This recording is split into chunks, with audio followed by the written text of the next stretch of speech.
Alright, slightly different start in today's video. You guys are like, okay, why don't you ride the R1M and the portrayed, blah blah blah, it's been a minute. This is why. It's a process to get them out. So, gotta move this bad boy first.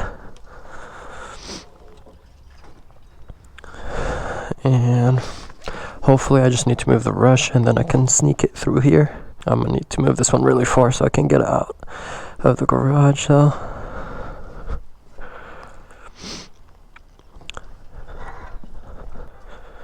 This is on the stand, so yeah, I haven't been putting a lot of my bikes back on stands just because it makes it even like harder.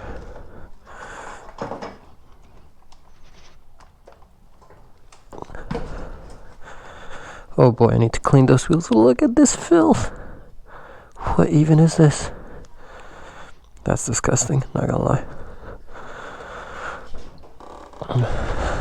Okay, almost there. Now I gotta somehow, I feel like I'm gonna sneak in the rush all the way in the back because I don't think I'm gonna be riding it as much until I get the rear sets. Let me clean her up a little bit. You guys always also ask me how I clean my bikes and keep them clean. It's not the cleanest drag, so don't judge me, but just a little wipe down, nothing crazy. The R1M is definitely my most damaged bike because that's when I used to go to the canyons the most. Alright, that'll do for now. Not the cleanest, but good enough.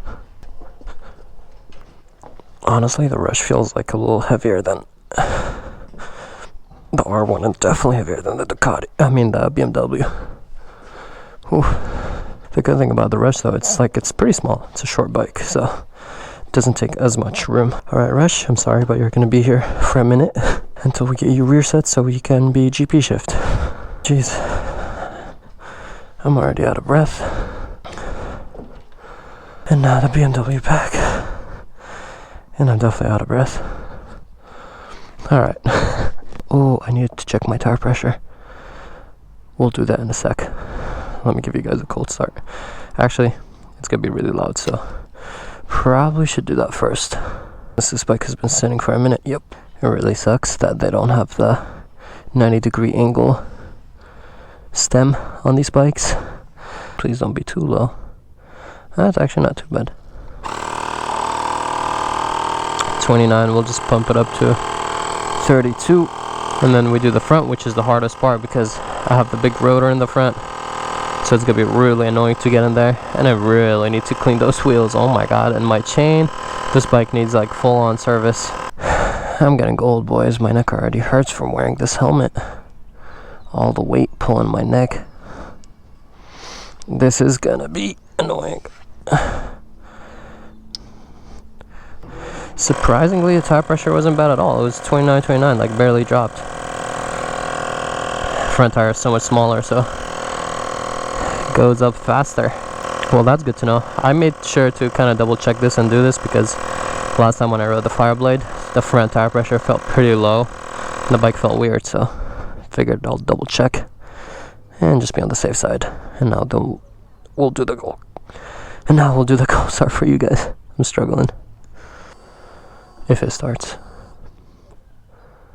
Imagine after all that, the battery's dead. She started right up.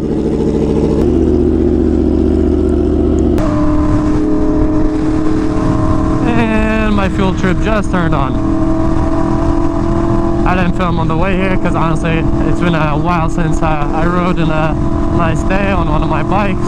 So I kind of just wanted to, you know, enjoy the ride, cruise a little bit, have fun, and also, like, you know, the ride wasn't really very eventful, but we are going to a little meet.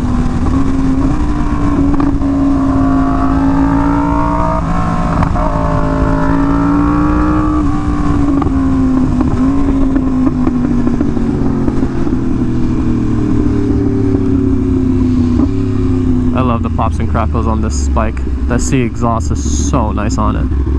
I can't wait for it to get color too, so it matches the bike even more. Keep bright. I definitely miss this bike a lot. I know I say that about like all the bikes. I think this one actually has, I don't know which one has more miles, this one or the H2. This one is a little over 8,000. I think the H2 should be about the same. I have no idea, to be honest. But yeah, they're both around the same miles. I'm definitely the most, or used to be at least, the most comfortable on this. Just when I get back on, I gotta kind of get used to that clutch because it's very like sensitive, the clutch and the throttle.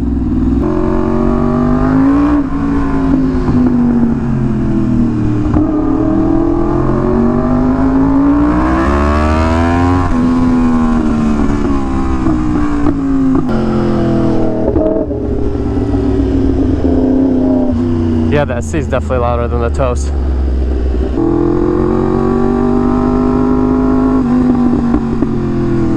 I think it's here. Yeah, I saw the bikes and I was like, it gotta be.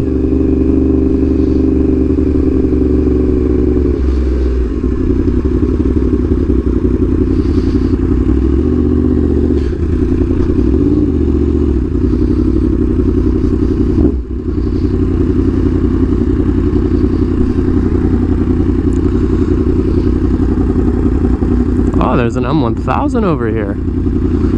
That's nice. I'm gonna go park by the other R1M, because why not?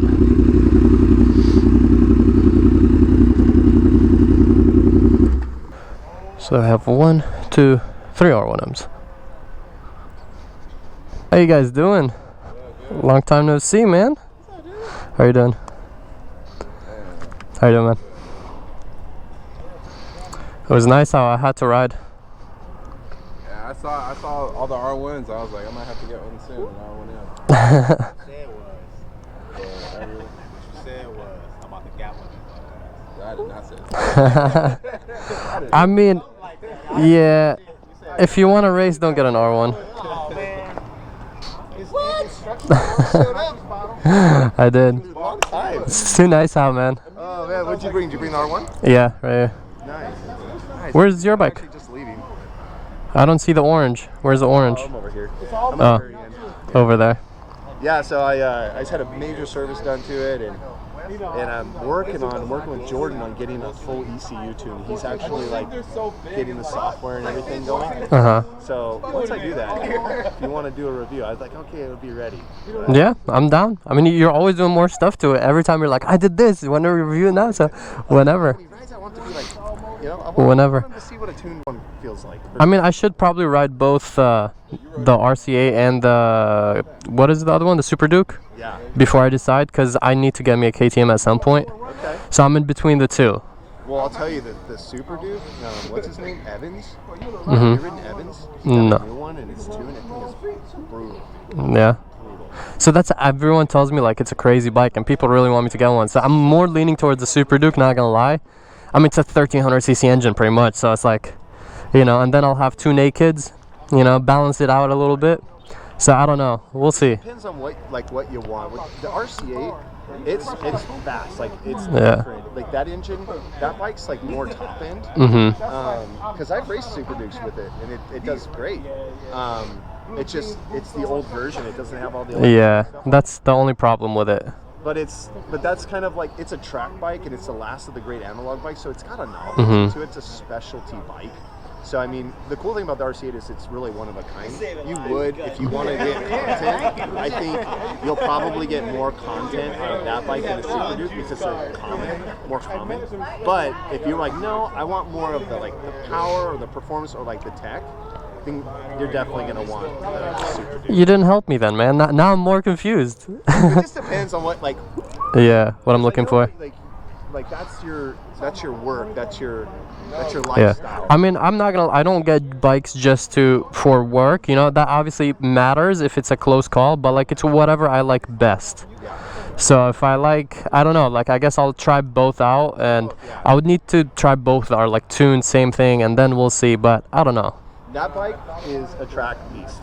That'll smash. If I get it, I'm not gonna use it for the track. No, it's gonna be part of the collection. I want to get me a ZX10 or the new Aprilia, the new factories. haven't seen them. So, yeah, it's the 1100 factory. So similar to what I have, but the new version. Okay. So either that or a ZX10 for the track. Those are my first 2 picks. Yeah. So. Well, I know if you get a KTM, you'll like it. My bike's been great. But Yeah. that bike's like it's just a special bike, you know. I agree, and you don't see them. That's why I like it. Yeah. It's kind of like the MV Agusta like F4. It's like Yeah. like Yeah. I mean, same thing. Yeah, with the. I mean, actually, you see the Super Duke more than like the Brutales. That's why I got the Rush. Like, you never see that bike. Yeah, that's it's a different bike. In my opinion, it's the best looking naked bike. That's why I got it. That's the only reason. And it hit 200 miles an hour. So I was like, I had to. I couldn't either, dude. I couldn't either. It was my first time seeing 200 on the dash too. So that blew my mind. Because all of these, like, they stop reading, you know. They still go, but the dash just stops at like 186, 189, depends on the bike. Right. So that one, You can tune that out, right? not many people can do it. Yeah, and not. Is it just the software or what? Yeah, it's a software thing, but it's different like than the regular ECU stuff. So it's kind of like not everyone can do it, and I don't know. It's just like the problem is, like, I tune mine with brand tuning, so I would have to tune it with someone else if I wanted to unlock that, and I don't know how their actual tune is besides that feature. You know what I mean? So it's not really worth it that much for me, but it was just cool seeing that on the first time on a naked bike. Like, who would have thought from all the bikes I have? They specifically designed that feature. Like, hey, we'll let the bike go. Yeah, I wonder how. I wonder how. It's crazy. I didn't expect it at all. Dude, that's awesome. Yeah. It was just nice. I was like, whatever, I'll go on a little spin, take the R1M out. I haven't taken it out in like months, honestly, like 2 months probably. So, yeah, I mean, it started right up. I was surprised myself because it's a lithium battery, and I didn't have it on the tender, so. So I don't have a tender, and I have, when I bought my RC8 brand new, he threw a lithium battery in there. Uh-huh. That lithium battery lasted me about 7 years. That's good to know. Replaced it.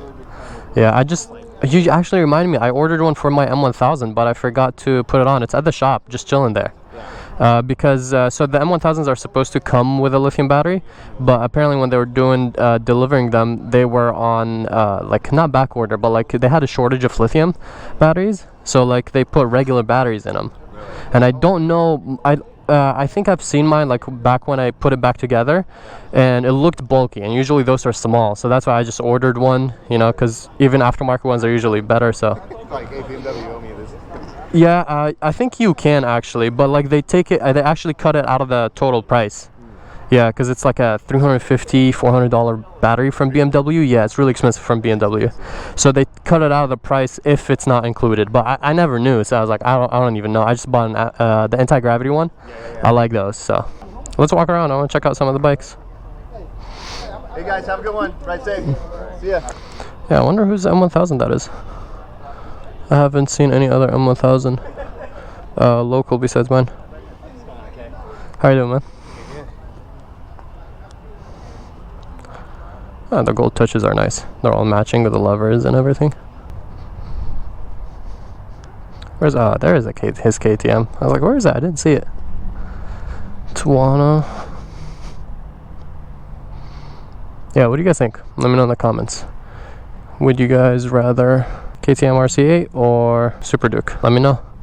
And we'll see what the next bike is going to be if it's not a Gixxer. I don't know. It's going to be a minute though, because you guys saw it's already annoying taking out the bikes from the garage. Alright, I'm going to pause this video here. Bye.